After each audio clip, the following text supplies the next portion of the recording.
మహాభారతంలో పేరు చిన్నది, కాని వీరత్వం అమితమైనది. ఆ పేరు వినగానే రక్తం ఉప్పొంగుతుంది. అతడే అభిమన్యుడు. అభిమన్యుడు ఒక సాధారణ శిశువు కాదు. అతడి జననమే ఒక అద్భుతం.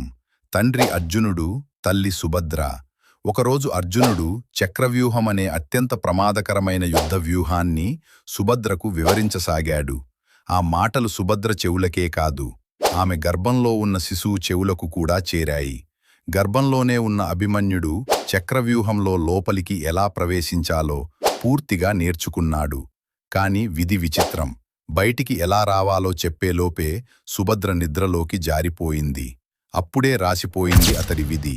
కురుక్షేత్ర యుద్ధంలో పెద్ద పెద్ద మహారథులు భయపడిన చక్రవ్యూహంలోకి అభిమన్యుడు ఒంటరిగా అడుగుపెట్టాడు. వయసు చిన్నదైనా హృదయం సింహంలా ధైర్యంగా కొట్టుకుంది.